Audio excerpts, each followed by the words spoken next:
શિવલ્લભ. હા, એટલે શ્રીમદ ભાગવત રસાસ્વાદ પ્રથમ સ્કંદ તૃતીય અધ્યાય. તો આપણે ગયા વખતે જે લીધું હતું એમાં આગળ વધીએ.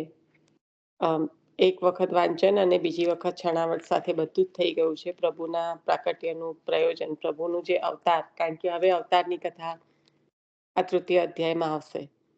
તો અવતાર લેવાનું મુખ્ય હેતુ શું છે પ્રભુનો, એના પર આપણે જોઈ ગયા હતા.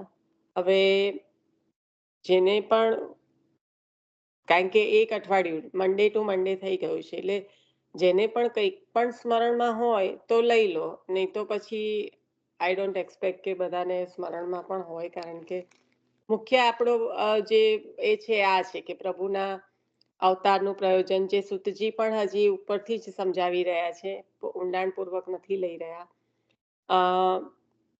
ક્રિયાશક્તિ અને જ્ઞાન શક્તિ, જે પૂર્ણ અવતાર છે, જેનું વર્ણન ગીતામાં છે એનું, અને પ્રકૃતિ અને પુરુષ, એ પુરુષના 3 પ્રકારના અર્થ છે, એ હજી ફરી છણાવટમાં બાકી હતું. પણ જો આટલામાં કંઈ પણ હજી હૃદયમાં આવતું હોય અથવા તો ના સમજાયું હોય, કારણ કે પ્રભુ ભાવને વશ છે અને પ્રભુ ભક્તના રક્ષણાર્થે, મુખ્ય પ્રયોજન આ રીતનું છે કે રક્ષણાર્થે અને ભાવને વશ થઈને પ્રભુને કરવું હોય તો અસુરોનો નાશ તો આમ જ થઈ શકે છે, ઈચ્છા માત્રથી. પણ જે ભક્તો છે એના ભાવને વશ એવા પ્રભુને પધારવે જ રહ્યું. એટલે ભાવને વશ થયેલા ભાવાવેશમાં જે પ્રભુ કરે છે ભક્તને આધીન થઈને, એ અને ભક્તના રક્ષાર્થે, એમ 2 મુખ્ય આપણે જોયું હતું. બીજું એ પણ હતું કે જે જ્ઞાન અવતાર છે તો વ્યાસજી ને જે દત્તાત્રેય ભગવાન, એ બધા જે અવતારો છે એ જ્ઞાન અવતાર છે. ક્રિયાશક્તિના અવતાર પણ જોયા કે પ્રહલાદજીને માટે પ્રકટ થવું એ આવેશ અવતાર છે નૃસિંહ ભગવાનનો. અને બીજા કોઈ પણ ક્રિયાર્થે, એટલે કે પૃથ્વીને રસાતલ થઈ ગઈ ત્યારે એને રક્ષણાર્થે કર્યું, પ્રકટ થયા. તો એ જે ક્રિયાશક્તિના અવતારો છે, આવેશ અવતાર છે. નારદજી જે ભક્તિના અવતાર છે, કે જે જેટલું કાર્યનું પ્રયોજન છે એટલું કરીને પછી પાછા એમાં સમાવિષ્ટ થઈ જાય છે. તો એ ક્રિયાશક્તિ અને જ્ઞાન શક્તિના અવતાર જોયું. જે પૂર્ણ પુરુષોત્તમ શ્રી કૃષ્ણનો અવતાર છે એ પૂર્ણ અવતાર છે, તેમાં જ્ઞાન અને ક્રિયા બંને, જ્ઞાન શક્તિ અને ક્રિયાશક્તિ બંને છે. જે યદા યદા હિ ધર્મસ્ય અને પવિત્રણાય સાધુનામ, તો એમાં ક્રિયાશક્તિ અને જ્ઞાન શક્તિ બંનેનો આપનું જે કહેવાય કે ઝલક દેખાય છે એની બંને અવતારની. એ ગીતાજીમાં આપણને સમજાયું. અને આમ હજી જે રીતે કીધું કે સુતજી પણ આ રીતે જ પૂરેપૂરું લઈ નથી શક્યા, ઉપરથી જ આ રીતે કહી રહ્યા છે પ્રભુના પ્રાકટ્યનું પ્રયોજન. તો પ્રભુ મુખ્યત્વે ભાવ આવિષ્ટ છે અને ભક્તોના રક્ષણાર્થ પધારે છે. એટલે અહીંયા સુધીનું આપણે લીધું હતું. હવે આપણે આગળ જઈએ. મેં વધારે ટાઈમ એટલે કોઈને ના આપ્યો કહેવા માટે, કારણ કે 1 વીક થઈ ગયું હતું, એટલે સ્મરણમાં હોય ના તો આપણો સમય આમ જ જાય. એટલે પણ હજી પણ કોઈને આના સંદર્ભમાં, વૈષ્ણવો પણ ઘણા પધાર્યા હતા, અને આના સંદર્ભમાં કઈ યાદ છે, કઈ નથી, કે કઈ પ્રશ્ન છે, કઈ પણ હોય તો લો, એના પછી આપણે આગળ વધીએ છીએ. નિશા, આપણે એ લીધું હતું ને છેલ્લે કે ભક્ત વગર ભગવાન નથી રહી શકતા. પછી એનામાં બધા આપણે વૈષ્ણવ પધરાયા હતા ને, એટલે એ લીધું હતું છેલ્લે. આપણે ગજ્જન દાવનજી નું લીધું હતું ને, એવી રીતે વધ્યા હતા ને આગળ એમાં. એટલે આ જ કે ભક્ત વશ છે, ભાવને વશ છે ને પ્રભુ. અને મુખ્યત્વે થાય છે શું કે પ્રભુ ભક્ત છે એ પ્રભુમાં રત થાય છે, અને ભગવાન છે એટલે કે પ્રભુ છે એ ભક્તમાં અનુરત થાય છે. એટલે આવી અરસપરસની સ્થિતિ છે.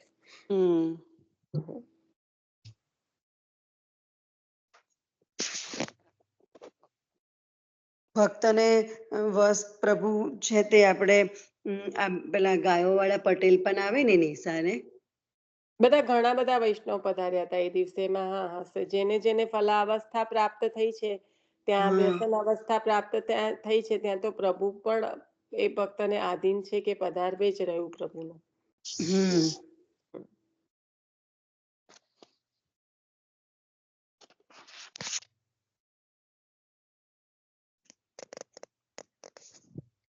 કીર્તન છે ને તો આગળ ભક્તની વધીએ. પાછળ 5 સાથે જ. પ્રકારની પ્રભુ લીલા કરે છે. ગયા વખતે લીધું તું વૈભવીબેને, બહુ જ વધારે વાર બોલાવડાવ્યું હતું. એ તો જોઈન થયેલા નથી, પણ 5 પ્રકારની કઈ લીલા કરે છે? કારણ કે પ્રભુ લીલા એટલે શું, પહેલા તો મને એ કહો. આમાં જ આવી ગયું હતું. ચલો, એ પોઈન્ટ રહી ગયો તો હવે લઈ લઈએ. લીલા કોને કહેવાય?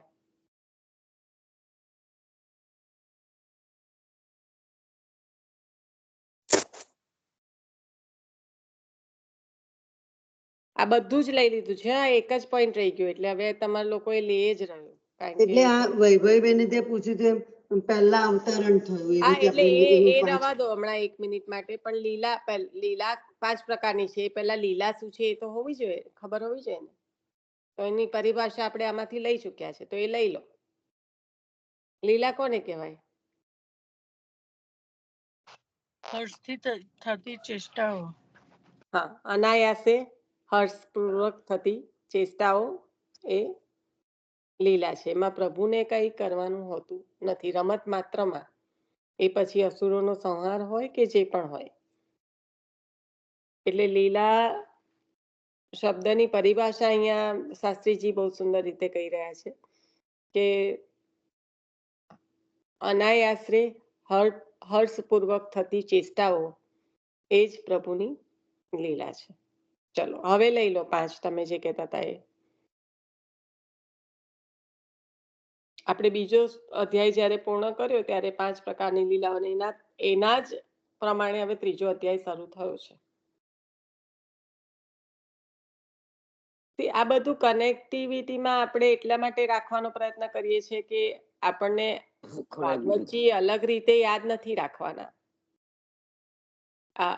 અહીંયા કોઈ એવી પરીક્ષા નથી કે કાલે ઉઠીને આપણે પેપરમાં લખવાનું. સમગ્ર વિશ્વનું સર્જ્યા પછી ભગવાન એમાં પ્રવેશ કરે અને જીવ માત્રમાં પોતે પણ જીવ હોવા માત્રમાં પ્રવેશ કરે. પોતે હોવા છતાં પણ અનેક રૂપે દેખાય, પછી સર્વમાં વિરાજીને ભોગ કરે અને અવતાર લઈને ભક્તોની રક્ષા કરે. ખૂબ સુંદર. ચાલો, 5 બહુ સરસ રીતે લઈ લીધા. હવે આપણે જોઈ લઈએ કશું પણ રહી જતું હોય તો, અને પછી એ પ્રમાણે આગળ વધીએ. બરાબર. આપણે આગળ વધીએ એ પહેલા અંજુભાભી, તમે જે પુષ્ટિ સ્વાધ્યાય વાંચેલું અને એમાં ભાગવતજીને અંતર્ગત જે ચાલી રહ્યું છે, ઘણું બધું શિક્ષાપત્રમાં આ વખતે આવ્યું. કારણ કે ભાવ, ત્યાં આગળ ભાવનું રક્ષણ ચાલે છે અને અહીંયા આગળ ભાવને વશ એવા પ્રભુ પધારે છે ભક્તના માટે. તો એ ભાવવશ ક્યારે થાય? જ્યારે ભક્તમાં ભાવ હોય. અને ભાવ ક્યારે થાય? જ્યારે એ ભાવની વૃદ્ધિ પણ થાય અને એની સાથે સાથે એ ભાવનું રક્ષણ પણ થાય. વૃદ્ધિ પામેલો ભાવ જો રક્ષણ ના થાય તો ગમે ત્યારે ક્ષીણ થઈ શકે છે. ભાવમાં ક્ષીણતા ના આવે એના કારણે જ હરિરાયજી પ્રભુ આજે અત્યારે આપણે શિક્ષાપત્રનું વાંચન કરી રહ્યા છે, તૃતીય શિક્ષાપત્રનું. એમાં આપણે જોઈ રહ્યા છે. તમારાથી પુષ્ટિ સ્વાધ્યાય 1 મિનિટ માટે ઓપન થયું છે. તમે જે લીધું હતું, કારણ કે તમે નીકળી ગયા હતા, પછી મેં કીધું હતું કે અવ્યાવૃત્તો ભજેત કૃષ્ણ, જે તમે લીધું એ કયા સંદર્ભમાં હતું એ લાઈન ફરી લેવી હતી, પણ હું તમને આગળથી મેસેજ કરવાનું ભૂલી ગઈ હતી. એટલે અંજુભાભી આઈ થિંક મ્યુટ છે. Okay, never mind. હા, લઉં છું, એક જ મિનિટ. કારણ કે એ જ વચનામૃત આજે થયા છે ગોકુલનાથજીના. એટલે સંગતિ પણ સારી બેસી ગઈ. અને આમ જે પ્રશ્ન હતો મને એ આમાં તમે જ્યારે વાંચન લીધું ત્યારે ઘણું બધું મેં આના પર બહુ જ 2-3 બાળકોને પણ પૂછ્યું છે અને મેં પણ મને ચિંતન ઘણું કરવાનો પ્રયત્ન કર્યો છે. પણ આજે તમે શિક્ષાપત્રનું જ્યારે લીધું ત્યારે ઘણું બધું સમજાઈ ગયું હતું કે કઈ રીતના હરિરાયજી આને જોડી રહ્યા છે આ શિક્ષાપત્રમાં. એક જ મિનિટ હો. તમને આમ અત્યારે ઇનકન્વીનિયન્સી હોય તો હું અત્યારે વાંચન ચાલુ કરું ને પછી પણ ના તમે ના ના રે. ભક્તિવર્ધિનીમાં શ્રી મહાપ્રભુજી અવ્યાવૃત રહીને ભગવાનનું ભજન કરવાની આજ્ઞા કરે છે. હમ, અવ્યાવૃત રહીને એટલે કે સંગરહિત થઈને, હમ, અને સંગરહિત એટલે કે હમ, ભગવાનના ભજનને અનુકૂળ ન હોય હમ, તેવાઓના સંગ વિના શ્રી હમ, કૃષ્ણનું ભજન કરવું. હમ. એટલે અહીંયા પણ નિસંગની વાત આવી છે. ભાગવતજીમાં પણ આપણે જોઈ ગયા છે કે હું પાછું ભાગવતજી લઈશ એટલે એક વખત જોઈ લઈશું આપણે ક્યાં આગળ, પણ સંગ રહિત રહીને એટલે લીનાબેન પાછું પણ એ આંટી વાક્ય ફરી લો ને. 1 મિનિટ હા નિશા. યા છેલ્લું વાક્ય ફરી લો ને. છેલ્લું વાક્ય સંગરહિત એટલે કે ભગવાનના ભજનને અનુકૂળ ન હોય તેવાઓના સંગ વિના શ્રી કૃષ્ણનું ભજન કરવું.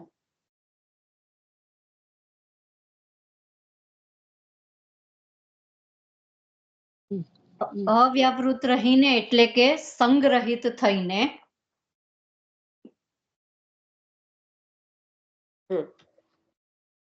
એટલે કારણ કે આપણે પછી લીનાબેન વખતે તમે નીકળી ગયા હતા પછી એ બોલ્યા હતા કે મને પદ્મનાભ દાસજી યાદ આવ્યા હતા.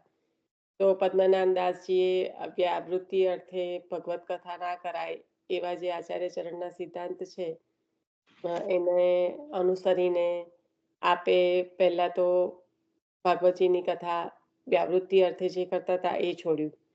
પછી પોતે બ્રાહ્મણ છે તો એ લઈ શકે છે ભિક્ષા, એટલે એ કર્યું. પછી થયું કે પણ બ્રાહ્મણ છું પણ વૈષ્ણવ છું તો વૈષ્ણવ કેમ બીજા પાસેથી લે, એટલે એ પણ છોડ્યું. પછી ત્રીજું આવ્યું તો કોળી વેચતા હતા તો કોળીની ઢગલી કરી દે અને પછી જે પણ ભાવ લખ્યો હોય, અત્યારે આપણે સ્ટોરમાં જઈએ છીએ તો આપણે કોઈ વેચવા નથી ઊભું હોતું, ત્યાં ભાવ લખ્યો હોય છે, આપણે લઈએ, આપણી જાતે સેલ્ફ ચેકઆઉટ પર કરીએ અને નીકળી જઈએ. તો સ્ટોર વાળાનો ધંધો તો ચાલે જ છે અને આપણે પણ કોઈની જરૂર પણ નથી પડતી. સેમ વે 500 વર્ષ પહેલાની વાતને આપણે જોડીએ તો એ ત્યાં લખેલું હોય, લઈને માણસ જતું રહે અને એ એમના ભગવત સ્મરણમાં મસ્ત રહેતા હતા. તો એમ વ્યાવૃત્તિ તો થઈ જ, ધંધો તો કરે જ છે, બરાબર. કારણ કે મને કદાચ આ મારો ડીપમાં મારો આ બહુ ઊંડાણ વાળો આમાં મારું જે હતું એટલે મને વધારે બીક ડીલ લાગ્યું કે અહીંયા આગળ મને વધારે ક્લેરિટી આવે છે જે તમે અત્યારે લીધું કે નિસંગ રહીને સંગ વિના, કારણ કે ત્યાં એમને કોઈનો સંગ પણ નથી કરવો પડતો અને છતાં એમનો જે ધંધો છે એ તો ચાલે જ છે. એટલે અવ્યાવૃત્તિ એટલે કશું એમને કર્યું નથી એવું તો શક્ય જ નથી. વ્યાવૃત્તિ તો થઈ, કોળી વેચવાનું પણ વ્યાવૃત્તિ તો થઈ જ, પણ એ વ્યાવૃત્તિ પણ અવ્યાવૃત્તિ કઈ રીતના બની શકે છે? તો આ રીતે કે એ વ્યાવૃત્તિ કરવા માટે એમને કોઈનો સંગ કરવો નથી પડતો. એ નિસંગ રહીને એમનું મન પ્રભુમાં રાખીને પણ એ કરે છે અને એ સંદર્ભમાં અવ્યાવૃત્તો ભજે કૃષ્ણ. કારણ કે જ્યારે આવતું હતું તો મને થયું કે ભગવત વાર્તા એટલે ભાગવત કથા ના કરી તો વ્યાવૃત્તિ છોડી, વૈષ્ણવ પાસેથી એટલે કે વૈષ્ણવ છું તો હું કેમ બીજા પાસેથી ભિક્ષા લઉં બ્રાહ્મણ હોવા છતાં, તો એ છોડ્યું અને પછી કોળીનો ધંધો કર્યો તો કે અવ્યાવૃત્તિ. તો કોળીનો ધંધો વેચવાનો ધંધો એટલે ધંધો જ છે, એ વ્યાવૃત્તિ તો છે જ. તો એ અવ્યાવૃત્તિ કઈ રીતે થઈ?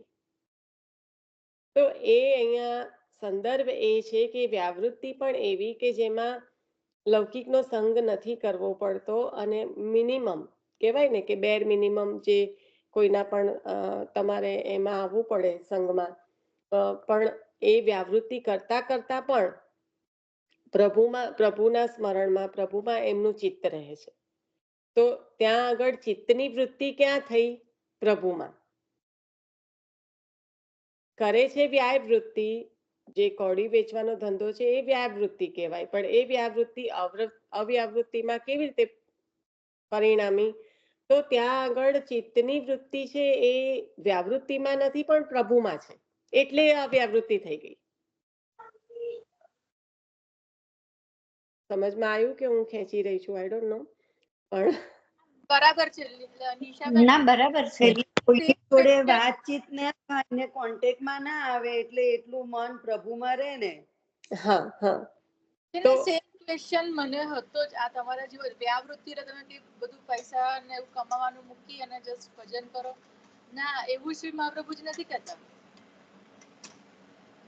હા, એટલે મેં બાળકો જોડે પણ આને એટલે પૂછ્યું છે અને મને ઘણા અંશે સમજાયું છે કે આ રીતનું છે કે, અને જે આજે પણ ગોકુલલાજીના વતનામૃતમાં પણ આવ્યું કે જે પણ કંઈ કરીએ છીએ પ્રભુ સુખાર્થે કરીએ છીએ, એ બધું સમજાતું હતું.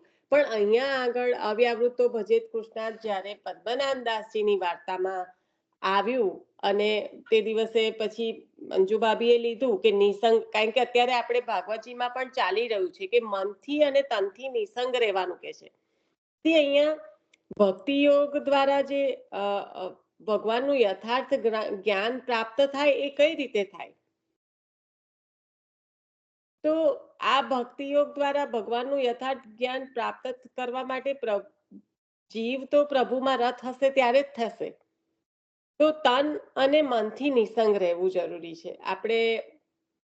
હું ભાગવતજીમાં જે લીધું તું એ લઈ લઈશ, પણ આપણે ભાગવતજીમાં, શિક્ષાપત્રમાં, આજે ગોકુલનાજીના વતનામૃતમાં અને એ રીતે બધી જ રીતે કનેક્ટ થઈને પછી આ થયું. એટલે મેં કીધું આપણે સત્સંગમાં જે કંઈ મનન ચિંતન થયું છે ને લઈ જ લઈશ, એટલા માટે ખાસ અંજુ ભાભીને ફરીથી આ વાંચવાનું કીધું. પણ આ પ્રશ્ન ઘણી બધી વાર જે બીરવાબેન તમે કહો છો એ ખબર નહીં, મોર ધેન એન યર મારા એમાં ચાલ્યા કરે છે. અને પદ્મનાભદાસજીની વાર્તામાં આવે ત્યારે ઘણા અર્થે સમજાતું હતું, પણ કદાચ પ્રભુની કૃપાથી હવે ધીમે ધીમે ધીમે એકદમ હવે એવું લાગે છે કે ક્લિયર થઈ ગયું ભાગવતજી દ્વારા, શિક્ષાપત્ર દ્વારા અને વાર્તાજી દ્વારા.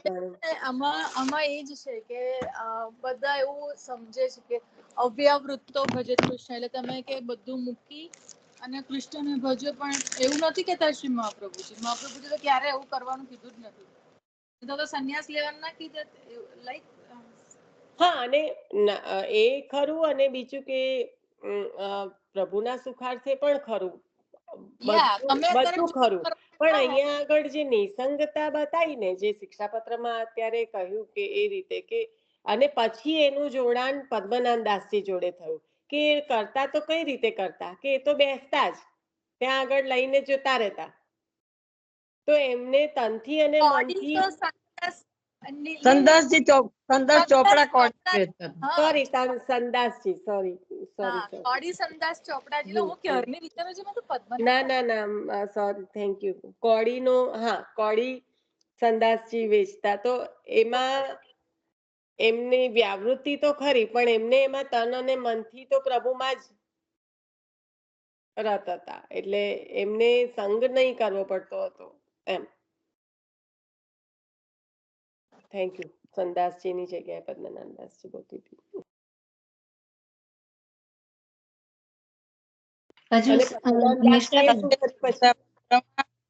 શિક્ષાપત્રમાં અને ભાગવતજીના બેના વાક્યો જોઈશ ને તો થોડું કન્ફ્યુઝન ઊભું થાય એવું છે. થોડું ઊંડો વિચાર કરીએ તો ખ્યાલ આવે. તો ભાગવતજીમાં એવું કીધું કે નિસંગ, સારા બંને સંગ ના થવે, તન અને મનથી નિસંગ, તનથી અને મનથી નિસંગ કેવું. એટલે એ રીતે જયારે આપણે વૈષ્ણવ પધરાવે તો આ વસ્તુનો ખ્યાલ આવશે. નહીં તો અહીંયા એ વાક્યથી કન્ફ્યુઝ થવાય શિક્ષાપત્રના વાક્ય પરથી કે ભગવત ભક્તિમાં અનુકૂળ હોય એનો સંગ કરાય એમ, એવું હમણાં વાંચનમાં આવ્યું ને અંજુબેને લીધું એમાં. ભગવત ભક્તમાં અને હમણાં ગોકુલલાજીના વતનામૃત લીધા એમાં પણ એટલે આમાં કેવું છે કે ને B = C પણ A = C થાય એ ઇનડાયરેક્ટ આવે છે. હા હા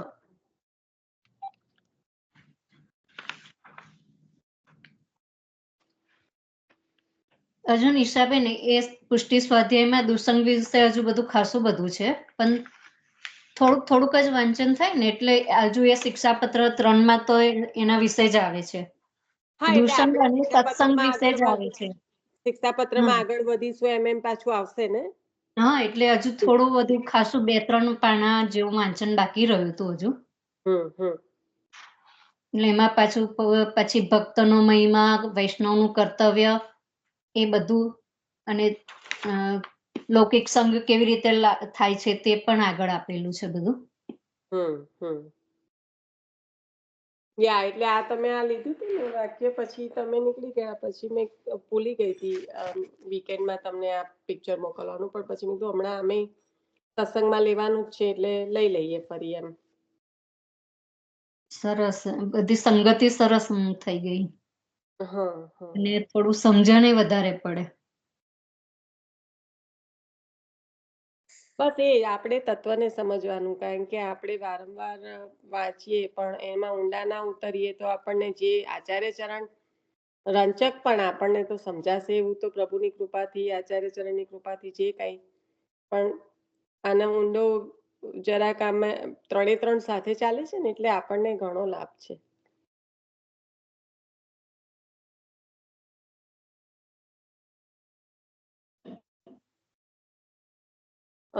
ભાગવતજીમાં આપણે જે લીધું હતું નિસંગની વાત, એ અહીંયા આગળ શબ્દ સહિત લઈ લઉં કે કયા સંદર્ભમાં લીધું હતું.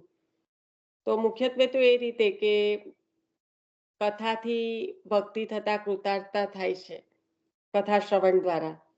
એ જે આપણને કથાથી જે પ્રભુમાં પ્રીતિ થાય અને પ્રીતિ દ્વારા ભગવાન વશ થાય છે, એના સંદર્ભમાં જે વાંચન આપણે કર્યું હતું ગયા વીકમાં, તો એમાં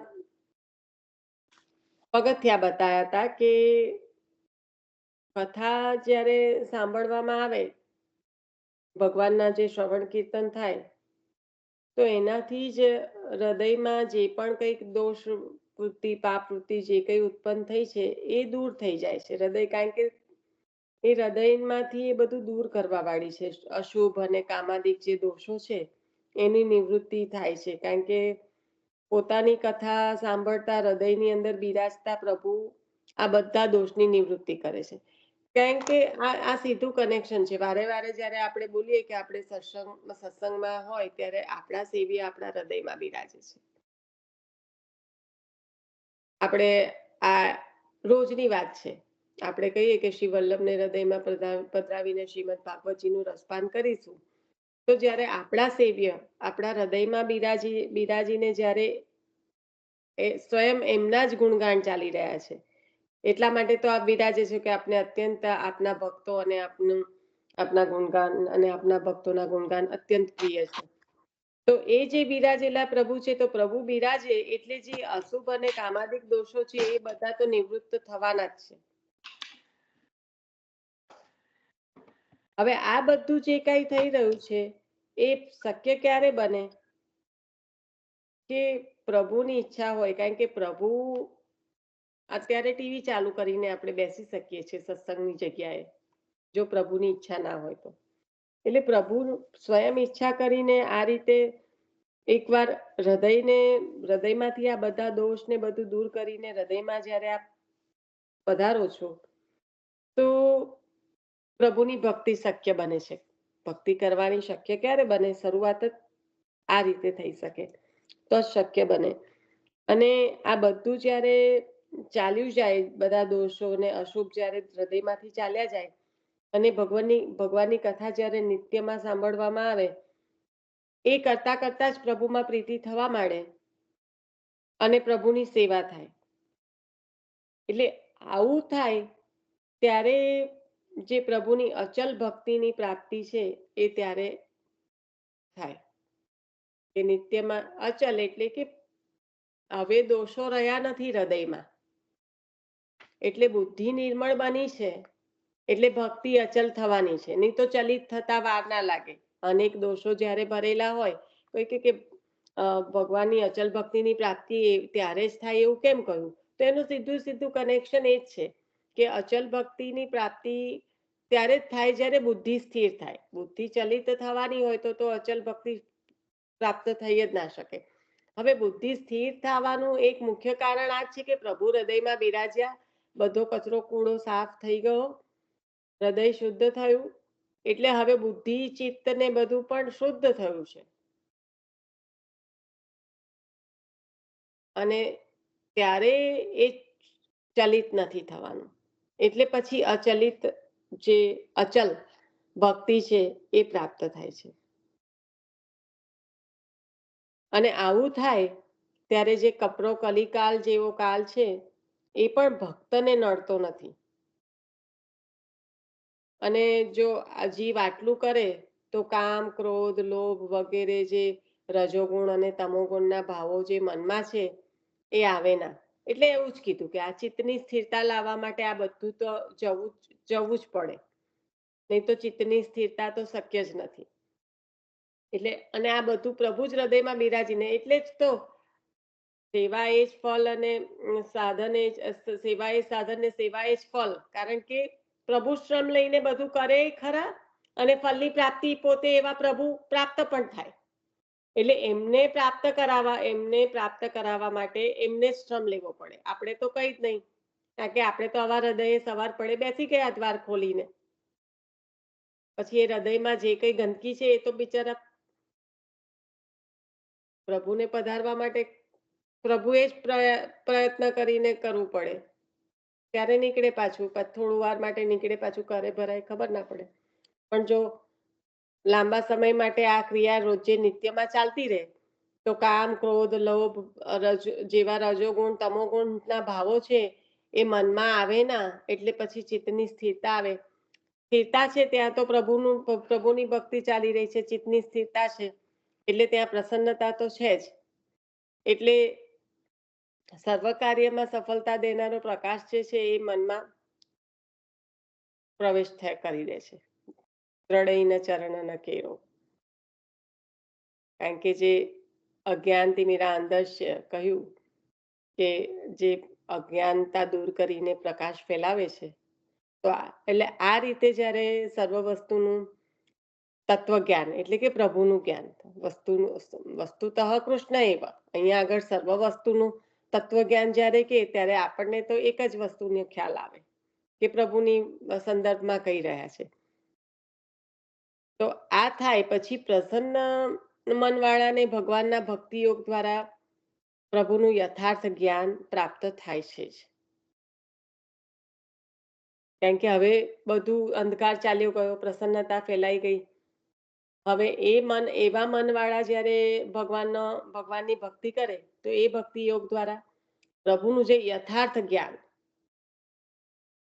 આપણે કહ્યું કે શબ્દનો એક તો અર્થ હોય, બીજો ભાવાર્થ હોય અને ત્રીજું ગૂઢાર્થ હોય. તો અહીંયા આગળ યથાર્થ જ્ઞાન, અહીંયા આગળ ખાલી ભગવાનનું જ્ઞાન નથી કહ્યું, જે ઊંડાણ છે એની વાત કરી છે. તો એ જે યથાર્થ જ્ઞાન છે એ પ્રાપ્ત થાય, અને એ માટે તન અને મનથી નિસંગ રહેવું જરૂરી છે. હવે આ બધું પ્રાપ્ત કરવા માટે જરૂરી શું છે? તો કે જીવે તન અને મનથી નિસંગ રહેવું જરૂરી છે. એટલે સાચી સમજવાળા લોકો હર્ષપૂર્વક ભગવાનની ભક્તિ નિત્ય કરે છે. આવી ભક્તિ પ્રભુને પ્રસન્ન કરવા વાળી છે. આપણે આ ભાગવતજીમાંથી લઈ લીધું. એટલે ખ્યાલ આવ્યો કેમ જરૂરી છે નિસંગ. નિશા, તું એ જે આ લીધું ને સતીશ કાકાના ગઈકાલના સત્સંગ જોડે કેટલું બધું કનેક્ટ થાય છે કે જે કેવા એવા ભક્ત છે જે એની પાછળ ઠાકોરજી ડોલે છે, રાઈટ? એમની પાછળ જાય છે ને, એમના પોતાના કરતા પણ ભક્ત વધારે એમને એવા ભક્ત પ્રિય છે. ઉદો એસો ભક્ત મોહે પ્રિય. નિશા, ગઈકાલે જે સતીશ કાકાએ લીધું છે ને જે ગોપીજનો વાળું, કે એક ગોપી જોડે બીજા ગોપી એવી રીતે એ થોડુંક ફરીવાર છણાવટ થોડી લેજે. બહુ સરસ હતી શીખાઈ લીધું તું તને. મેં નથી સાંભળ્યું એટલે હું સાંભળી લઈશ અને પછી લઈશ, કારણ કે મેં એક જ પાર્ટ સાંભળ્યો છે, બીજો પાર્ટ નથી સાંભળ્યો. તો આ તું બોલતી કમ નથી એટલે નથી બોલતી. હા ચાલ.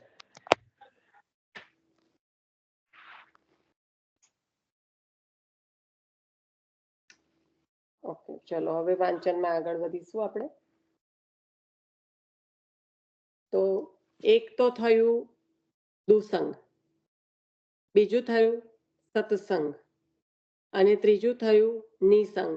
તો આ ત્રણેયમાં ફરક ખ્યાલ આવી ગયો?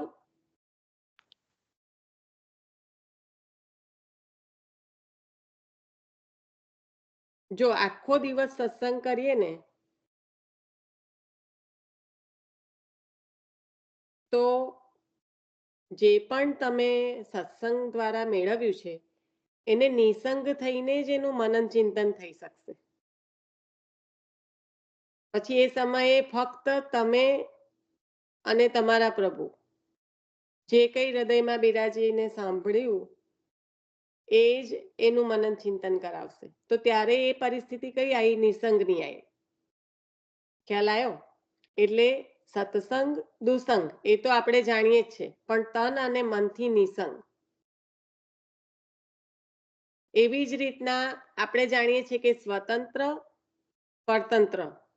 હવે જ્યારે આપણે કહીએ કે અહમ ભક્ત પરાધીન, તો એવું કહેવાય કે ભક્તને આધીન પ્રભુ છે, બરાબર. પણ જ્યારે એવું કે ઈચ્છા માત્રથી પ્રભુ તો આ કરી શકે છે, પ્રભુ કાલને પણ આધીન નથી, બરાબર છે.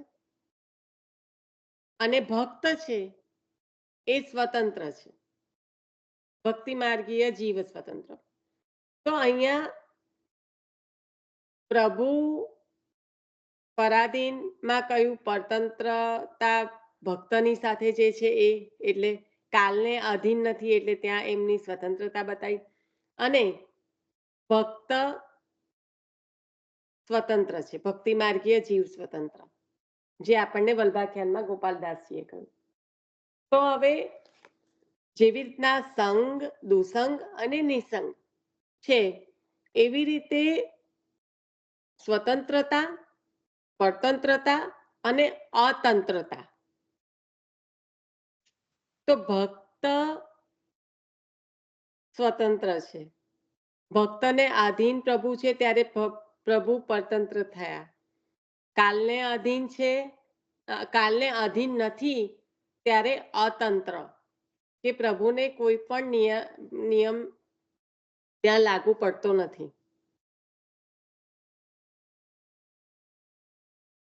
કારણ કે આપણે કહીએ કે સ્વતંત્ર ભારતમાં આપણે રહીએ છીએ, બરાબર. તો એ આપણે સ્વતંત્ર છે, કારણ કે આપણે અંગ્રેજોની પાસે હતા ત્યારે આપણે પરતંત્ર હતા. સ્વતંત્ર ભારતમાં તો પણ આપણે શું રાજાની વિરુદ્ધ જઈ શકીએ છીએ કે આપણને જે ફાવે તે કરી શકીએ છીએ? ના, એ સ્વતંત્રતામાં પણ આધીન આપણે કોણે છે? જે પણ આપણી સરકાર છે એને આધીન છે. ત્યાં સ્વતંત્રતા છુપાયેલી તો છે જ, પણ આપણા પર જે બીજા દેશના રાજા રાજ કરવા આવ્યા હતા ત્યારે જે પરતંત્રતા હતી એ અહીંયા આગળ નથી. એના સંદર્ભમાં સ્વતંત્રતા કહે છે. જો કોઈને પણ આધીન ના રહે એ થયું અતંત્રતા. એટલે જેવી રીતના દુસંગ સત્સંગ અને નિસંગ છે, એવી રીતના સ્વતંત્ર પરતંત્ર અને અતંત્ર.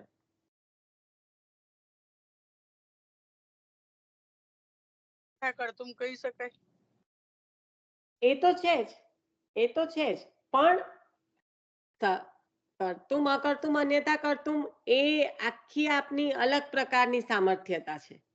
અહીંયા તો ભક્તને પરાધીન તો છે, પણ કાલને આધીન નથી.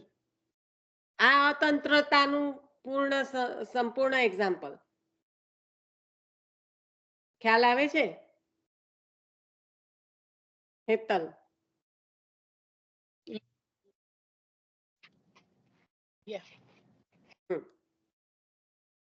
તો કરતું અકર્તું અન્યથા કરતું તો આપનું સામર્થ્ય બતાવે છે.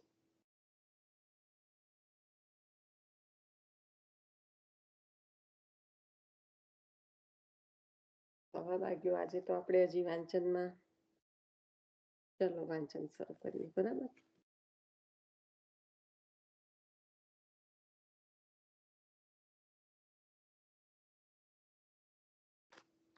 હવે આમાં જે આપણે લીધું હતું એમાં તો ખાસ કઈ બધું આવી જ ગયું છે કે કપિલ ભગવાન અને વ્યાસ ભગવાન. કપિલ ભગવાન રહી ગયું હતું. દત્ત ભગવાન અને વ્યાસ ભગવાનનું કહ્યું હતું કે જ્ઞાન અવતાર છે, એવી રીતે કપિલ ભગવાન પણ જ્ઞાન અવતાર છે. અને વરા અવતારનું તો લીધું હતું આપણે ક્રિયા શક્તિ વાળા અવતારમાં, અને આવેશ અવતારમાં નૃસિંહ અવતાર, અને નારદજી જે ભક્તિનો આવેશ છે કે એ જે મનુષ્ય અને જીવ મિશ્રિત રીતે પ્રભુ પ્રકટ થાય છે મિશ્ર રૂપમાં એટલે. અને જે પુરુષ અવતાર છે એ પહેલો અવતાર નારાયણ, અને આપના નાભી કમલમાંથી બ્રહ્માજી નો જે અવતાર થયો એ બીજો અવતાર છે. અને અનેક હાથ પગ વાળા પુરુષ રૂપના દર્શન જે બધાને શક્ય નથી થવાના, એ ખાલી યોગી પુરુષોને જ્ઞાન દ્રષ્ટિથી થાય છે. એટલે સર્વ અવતારના આશ્રય રૂપ છો આપ, એવી રીતે એ અવ્યય કહ્યું હતું. અને તેમાંથી સઘળા અવતારો આવિર્ભૂત થાય છે, અને કાર્ય પૂરું થાય એટલે એ અવતાર અંદર એટલે કે પુરુષ રૂપમાં આવીને બિરાજી જાય.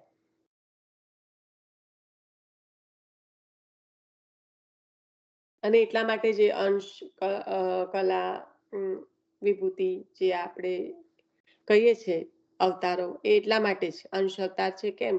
કારણ કે કાર્ય પૂરું થતા પાછા એમાં સમાવિષ્ટ થઈ જાય છે. જ્યારે પૂર્ણ અવતાર જે છે એમાં જ્ઞાન અને ક્રિયાશક્તિ બંને છે.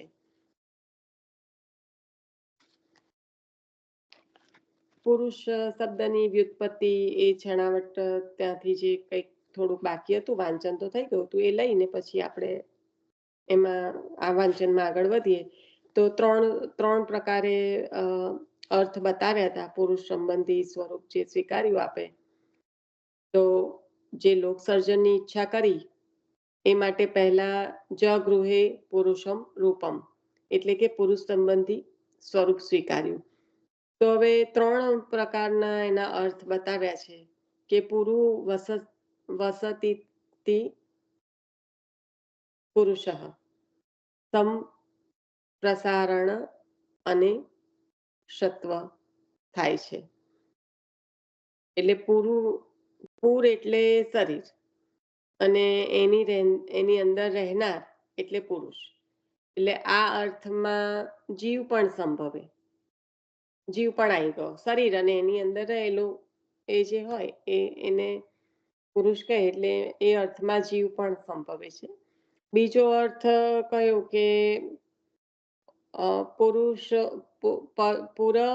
પુરમુષ તિથિ પુરુષ, એટલે ઉષ દાહે ધાતુથી ઉષ જે છે એ દાહે ધાતુથી બને, અને આ વાક્યમાં પુરુષનો અર્થ ભગવાન છે. એટલે બીજો અર્થ ભગવાન. પહેલો અર્થમાં જીવ પણ સંભવે, કારણ કે શરીરની અંદર રહેનાર, એવી રીતના કહ્યું એટલા માટે.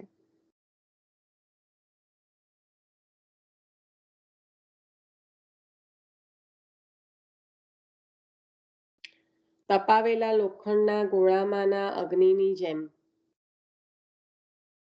તપાવેલો લોખંડનો ગોળો હોય એમાં રહેલો જે અગ્નિ છે, એટલે કહ્યું કે અગ્નિની જેમ અંડમાંથી પ્રકટ થયેલ હોવાથી તેની અંદર જ સર્વ નિર્માણ છે. તેમાં સર્વને મુક્તિદાન પ્રયોજન છે. આ બ્રહ્માંડ પુરુષાકૃતિ છે, પુરુષ નથી. બ્રહ્માંડને તમે છૂટું પાડો, કારણ કે અહીંયા અંડમાંથી પ્રકટ થયેલ એટલે એ રીતે કે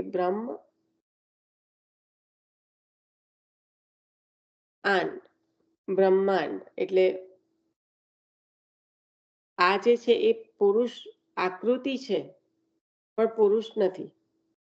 શુદ્ધ સત્વાત્મક શરીરની જેમ તત્વોથી બનેલું પુરુષ રૂપ ભગવાન સ્વયં સ્વીકારે છે. એટલે આપણે સન્મનુષ્ય આકૃતિની જે આપણે આગળ પણ લઈ ગયા છે કે પ્રભુ બીજાને મોહ પમાડે એવું, કારણ કે જ્યારે કીધું ને કે દેવકીજીના ઘર બીજા અધ્યાયમાં આપણે આ જોઈ ગયા છે કે જ્યારે 6 પ્રશ્નો પૂછ્યા ત્યારે પહેલું પ્રશ્નમાં બધાનું કલ્યાણનું પૂછ્યું અને બીજામાં એવું પૂછ્યું કે આવી રીતના પછી પ્રાકટ્યનું પ્રયોજન શું ને પ્રકટ થયા તો દેવકીજીના ગર્ભમાંથી કેમ? તો પ્રભુ એવું સ્વીકારે છે એવી રીતના સન્મનુષ્ય આકૃતિ લેવાનું. એટલે કહ્યું કે શુદ્ધ સત્વાત્મક શરીરની જેમ તત્વોથી બનેલું પુરુષ રૂપ પ્રભુ સ્વીકારે છે. પ્રાકૃત ધર્મના આશ્રમ અપ્રાકૃત અખિલ ધર્મ રૂપમિતિ, તો અપ્રાકૃત છે,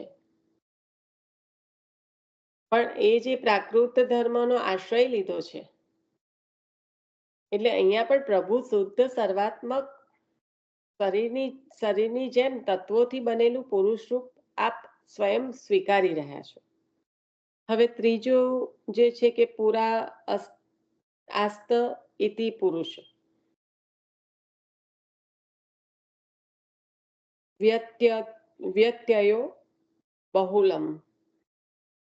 તો એ જે ઉકાર છે એનાથી કહે છે કે આ અર્થમાં શરીર સંબંધ નથી. અહીં પુરુષનો અર્થ ભગવાન છે. બીજજન્ય બ્રહ્માંડમાંથી ભિન્ન રૂપે મહત્તત્વ, અહંકાર અને શબ્દ સ્પર્શ રૂપ રસ અને ગંધ એ સાતથી બનેલું 11 ઇન્દ્રિયો અને પંચમહાભૂત એ 16 કળાયુક્ત પૌરુષ રૂપ ભગવાને ગ્રહણ કર્યું છે. ગણાવેલા 7 અને 16 મળીને 23 પ્રાકૃત પદાર્થ થયા.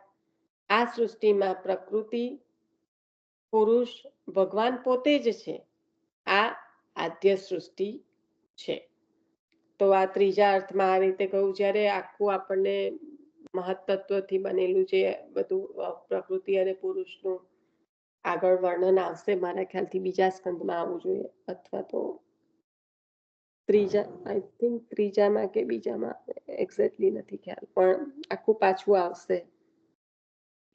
તો આ જે બીજજન્ય બ્રહ્માંડમાંથી ભિન્ન રૂપે જે આ 23 પ્રાકૃત પદાર્થ બતાયા ઉત્પન્ન થતા, એમાં કહ્યું કે આ સૃષ્ટિમાં પ્રકૃતિ પુરુષ ભગવાન પોતે જ છે, કારણ કે આપમાંથી જ બધું પ્રકટ થયું છે. આપણે સિમ્પલ રીતે આને સમજવાનો પ્રયત્ન કરીએ તો અહીંયા પુરુષનો અર્થ ભગવાન બતાવ્યો, અને એની સાથે સાથે જે બીજજન્ય એટલે કે જેમ બીજમાંથી જ બધું પ્રવર્તે એ બ્રહ્માંડ, તો બીજજન્ય બ્રહ્માંડમાંથી ભિન્ન રૂપે આટલું 23 પ્રકારનું જે બતાવ્યું કે મહત્તત્વ, અહંકાર અને પછી શબ્દ સ્પર્શ રૂપ રસ ગંધ એ જે 7 બતાવ્યું, 11 ઇન્દ્રિયો, પંચમહાભૂત, 11 ને 5 16 થયા, 16 અને 7 જે બતાવ્યું એ 23 થયા. તો આ જે 23 છે એ પદાર્થ થયા, અને આ સૃષ્ટિમાં પ્રકૃતિ પુરુષ ભગવાન પોતે જ છે. આપમાંથી જ બધું કંઈક જે પણ સર્જન થયું છે એ થયું છે. આ આદ્ય સૃષ્ટિ છે. તો અહીંયા સુધી આપણે ગયા વખતે જોયું હતું. હવે વાંચનમાં જેટલું આગળ વધાય એટલું 5-7 મિનિટનો સમય છે, પણ પ્રભુના 24 અવતારોની કથા આવશે એટલે એમાં આપણે આગળ વધીએ. સૃષ્ટિ સર્જન પહેલાના ભગવાનના 2 અવતાર, આઈ થિંક આપણે આ લઈ લીધું હતું કે સર્જન પહેલા પણ 2 અવતાર થયા છે. કયા? તો કે સઘળા લોકો ભગવાનના ઉદરમાં રહેલા છે. તેમની સૃષ્ટિ અને ઉદરમાં સ્થિતિ થાય તેમ કરવા માટે ભગવાને આ બ્રહ્માંડ દેહ સ્વીકાર્યો. પ્રભુનું બ્રહ્માંડ દેહનું સ્વીકારવાનું કારણ શું છે? કારણ કે જે પણ કંઈ છે એ પ્રભુમાં રહેલું છે. એટલે કહ્યું કે સઘળા લોકો પ્રભુના ઉદરમાં રહેલા છે. જેટલા પણ લોક છે, આપણે જોઈએ તો કેટલા લોક છે? 14 લોક છે કે વધારે? આઈ થિંક 14 લોક જ છે, રાઈટ? 14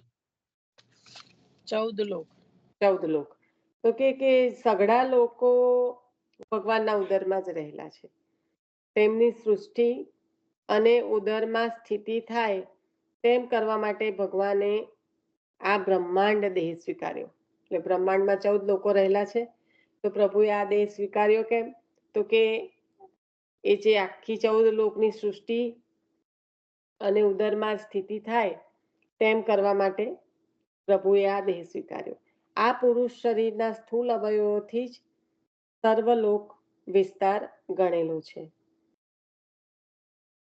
આજે જે પુરુષ દેહ સ્વીકાર્યો બ્રહ્માંડ રૂપી, એના સ્થૂળ અવયવો જે છે બધા, એનાથી જ આ સર્વલોક વિસ્તાર ગણેલો છે.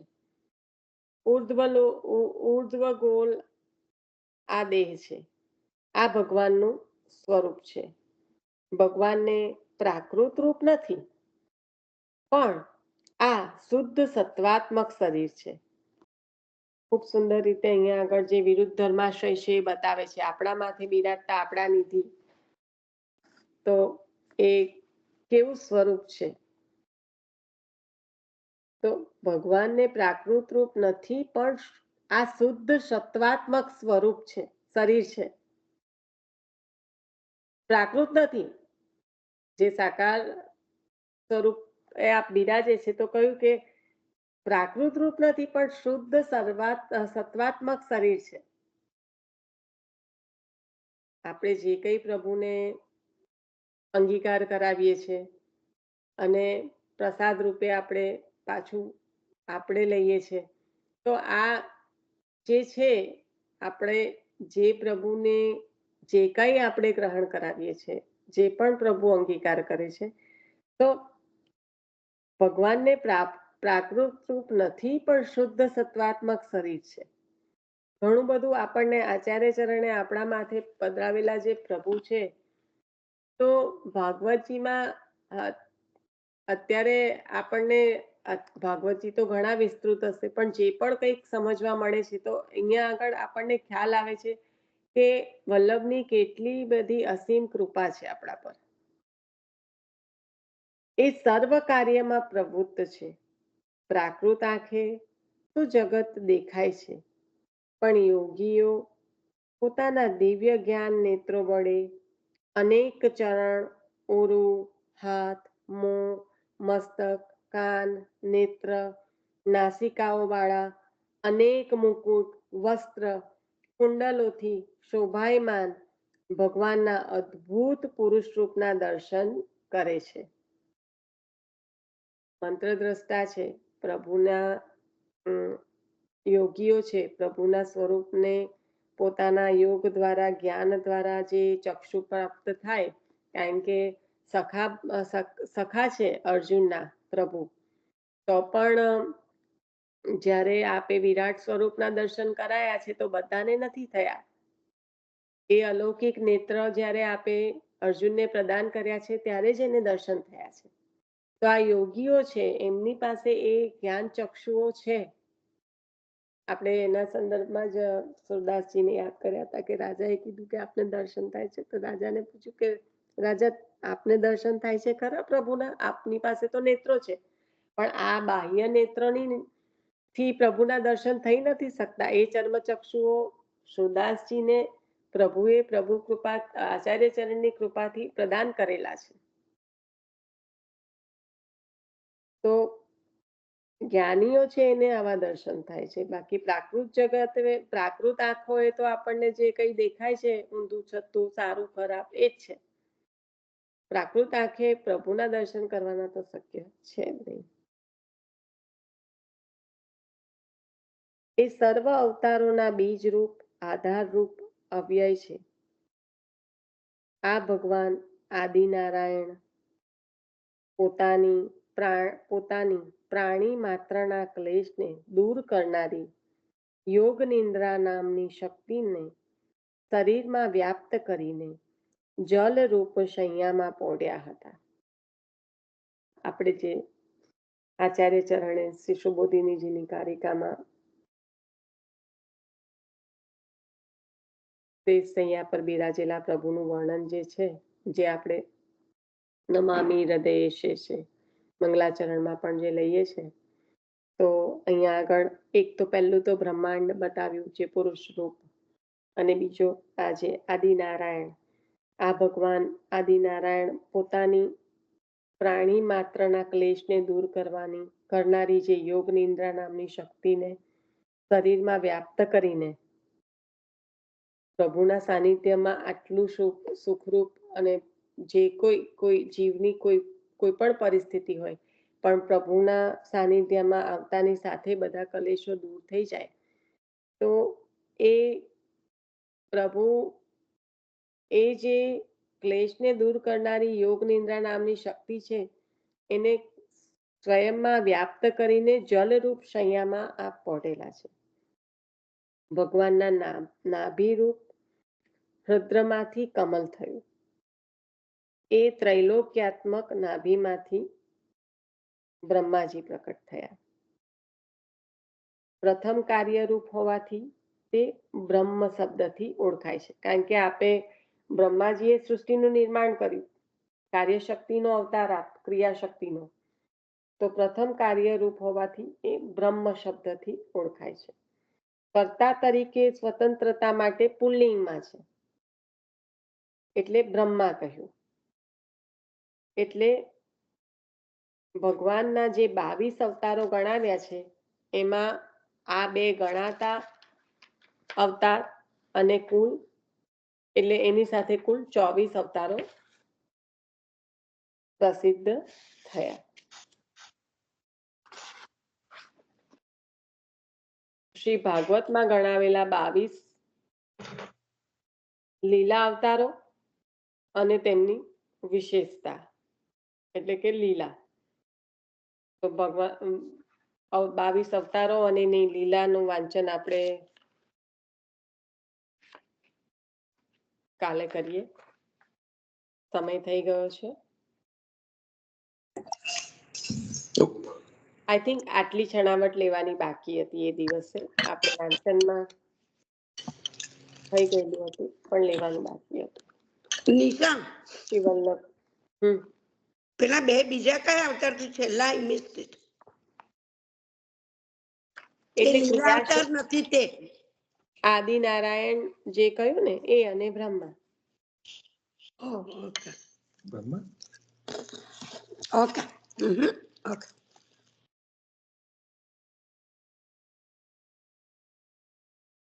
નિશા આ થોડું આદેશ એવું થતું હોય એવું સમજાય હે ને નિશા? આજે વાંચ્યું ને થોડું એમ ટેકનિકલી એમ સમજવાનું હોય ને એવી રીતે છે એમ એવું મને લાગે છે. એમ થોડું બહુ ધ્યાન આપીએ ને પણ થોડી બેરે સમજ પડે એટલે 2-3 વાર સંભાળવું પડશે. હા, અને કઈ પણ મનન ચિંતન કરો, કઈ પણ હોય તો આપણે કાલે લઈશું. અને મુખ્યત્વે આ સમજવાનો એક જ અત્યારે આપણું પ્રયોજન એક જ છે કે આ જે વિરુદ્ધ ધર્માશય છે કે આ પ્રાકૃત રૂપ નથી પણ શુદ્ધ સત્વાત્મક શરીર છે. તો આ જે શુદ્ધ સત્વાત્મક છે એ જ આપણા માથે બિરાજતા રસો વહીશ આપના પૂર્ણ પુરુષોત્તમ. તો આપણે તો જે સમજવાનું છે એ છે કે આચાર્ય ચરણના પધરાવેલા આપણા માટે જે બિરાજે છે એ કોણ છે અને કેટલી અસીમ કૃપા છે આચાર્ય ચરણની કે આપણે એમની સેવા પહોંચી શકીએ છીએ.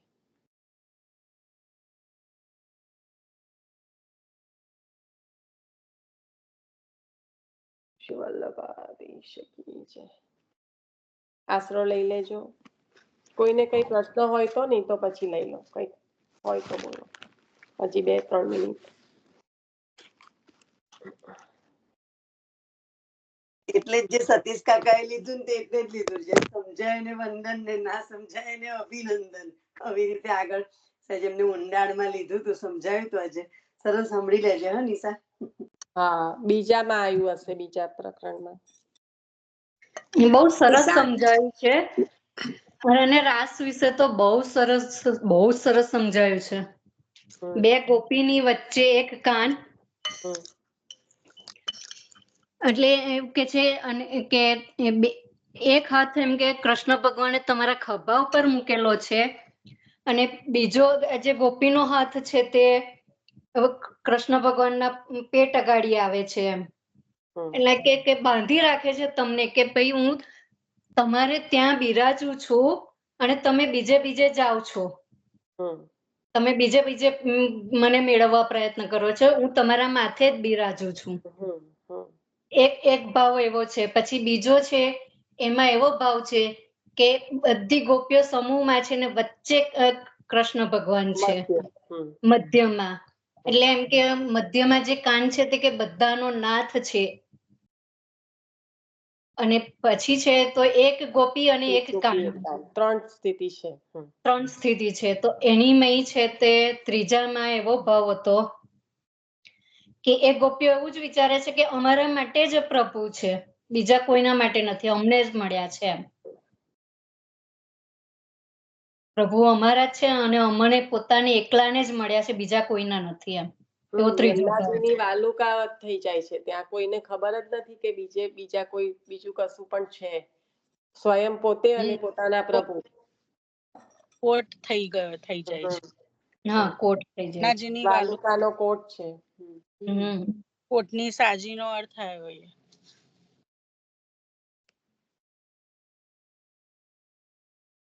અને જે પ્રત્યક્ષ વિરહ સમજાયું ને સ્વામીની, જે પ્રત્યક્ષ વિરહ છે સ્વામીજીને, એ બહુ સરસ લીધું. જે એક બેનનો પ્રશ્ન હતો હૈદરાબાદના બેનનો કે 4 પ્રકારના વિરહ છે, દેશાંતર, કલ્પાંતર, વનાંતર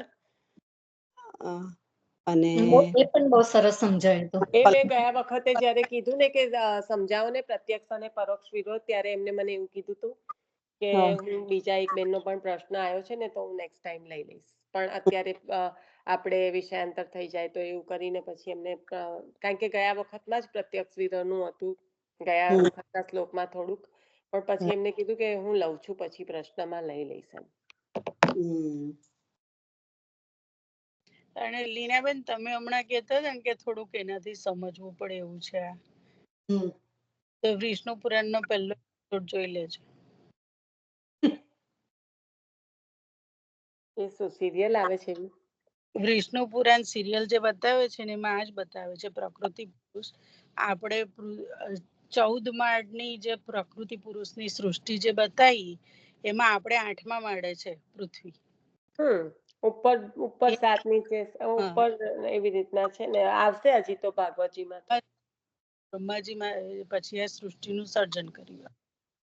એટલે વિષ્ણુ પુરાણ છે ને BR ચોપડાની, એનો પહેલો એપિસોડ જોજો એટલે ખ્યાલ આવશે.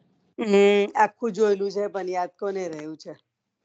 એ વિષ્ણુ પુરાણ સિરિયલ આવતી હતી. નિશા, આખી સિરિયલ તું એ જોઈ હોય તો તને યાદ હોય જ. નિશા, બહુ સરસ સિરિયલ આવતી હતી. મેં તો કેટલા વર્ષો પહેલા 2004 ની આખી વિષ્ણુ પુરાણ જોયેલું છે. મેં કોઈ દિવસ છે ને માઇથોલોજીકલ સિરિયલ, મહાભારતને છોડીને કશું જોયું જ નથી. બહુ જ પહેલા જે BR ચોપડાનું આવ્યું વર્ષો પહેલા, એ નાના હતા ત્યારે.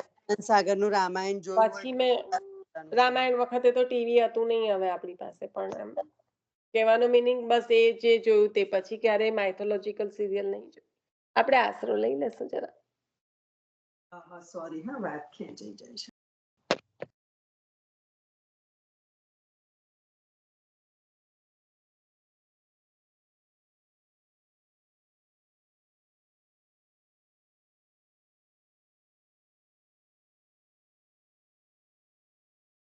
ગોવર્ધનનાથ કી જય.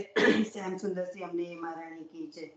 દ્રઢઈન ચરણન કેરો ભરોસો, દ્રઢઈન ચરણન કેરો. શ્રી વલ્લભ નખ ચંદ્ર છટા બિન, સબ જગ માંજ અંધેરો ભરોસો. साधन और नहीं आ कली में, जासो होत निवेरो. सुर का कहे दुविध आंधरो, बिना मोल को चेरो भरोસો. દ્રઢઈન ચરણન કેરો, દ્રઢઈન ચરણન કેરો ભરોસો, દ્રઢઈન ચરણન કેરો. બોલો શ્રી શ્યામ સુંદર સિંહ અમને મહારાણી કી જય. શ્રી गिरिराज धरण की जय. गोवर्धन नाथ की जय. દ્વારિકાધીશ કી જય, શ્રી વલ્લભાધીશ કી જય, શ્રી કુસાઈ પરમ દયાલ કી જય. જય શ્રી કૃષ્ણ. જય શ્રી જય કૃષ્ણ. શ્રી તો સર્વે તમે જે વૈષ્ણવોને કહેતા જય હતા ને શ્રી કે આને કૃષ્ણ. ઊંડાણપૂર્વક સમજવું પડે એવું છે, પણ એક વાક્યમાં એવું કહી દીધું કે જે જ્ઞાની જે યોગીઓ છે એમને જ્ઞાન ચક્ષુથી આવા હાથ પગ વાળા જે આસન મનુષ્યાકૃતિ જે પ્રભુએ ધારણ કર્યું છે એવું સ્વરૂપના દર્શન યોગીઓને થાય છે, કે જેમને મુકુટ ધારણ કર્યા છે, જેમને વસ્ત્ર ધારણ કર્યા છે, એવા જે છે યોગીઓ કે જેમને જ્ઞાન દ્વારા જ્ઞાન ચક્ષુ પ્રાપ્ત થઈને આ દર્શન થાય છે, એવા આપણને કરાવે છે સામાન્ય જીવોને આપણા માથે પધરાઈને. એટલે આચાર્ય ચરણની અસીમ કૃપા જે આપણે વારંવાર હમણાં આમાં લીધું, તો એ આ જ છે કે આપણે એવા કોઈ તપ નથી કર્યા, આપણે કઈ નથી કર્યું, પણ આચાર્ય ચરણની કૃપાથી આપણને એ આપણા માથે પધરાઈને આપણે એમને વસ્ત્ર અંગીકાર કરાવીએ, શૃંગાર અંગીકાર કરાવીએ, સામગ્રી ધરાવીએ, તો એ આપણા સામર્થ્યથી થઈ શકે એવી વાત જ નથી. એટલે આમાં તો આ જે આપણે વાંચન કર્યું એમાં તો આચાર્ય ચરણની કેટલી વિશેષ કૃપા આપણા પર જે છે, જેના કારણે આપણે સેવામાં પ્રભુને લાડ લડાવી શકીએ છીએ. આપણે તો પછી બહુ કઈ ટેકનિકલ સમજવાનું આપણા માટે રહેતું નથી. આપણે તો આમાં વલ્લભની અસીમ કૃપાના પાત્ર એવા આપણે પ્રભુની સેવામાં આપણો હાથ પવિત્ર કરી શકીએ છીએ. તો કેવી રીતે એ જ આપણે તો આમાં સમજવાનું છે. એટલે બહુ ટેકનિકલ નહીં જશો તો ચાલશે. સારું. જય શ્રી આપણે કૃષ્ણ. લેવાનું જય આપણે શ્રી લઈ કૃષ્ણ લેવાનું, સર્વ જે વૈષ્ણવને. તત્વ આપણે લેવાનું છે તે. જય શ્રી પણ એ જ ઇમ્પોર્ટન્ટ જય છે કે શ્રી કૃષ્ણ. જય શ્રી કૃષ્ણ. સર્વેને જય શ્રી કૃષ્ણ. હંસા આંટી ને કઈ કેવું છે? હંસા આંટી અનમ્યુટ થાય છે કે નથી? મને ખ્યાલ ના, નથી. જય શ્રી કૃષ્ણ કહેવાય. Okay, alright. અને જય શ્રી તમારું આ કૃષ્ણ. ચાલુ ને એટલે અનમ્યુટ કરેલું પાછું મેં મ્યુટ કર્યું. ઓકે, જય શ્રી કૃષ્ણ જય સર્વેને. શ્રી કૃષ્ણ. જય શ્રી એકાદશીના જય કૃષ્ણ. શ્રી કૃષ્ણ સર્વેને. 11ના. સર્વેને જય શ્રી કૃષ્ણ. જય શ્રી નિશાબેન આજે સત્સંગ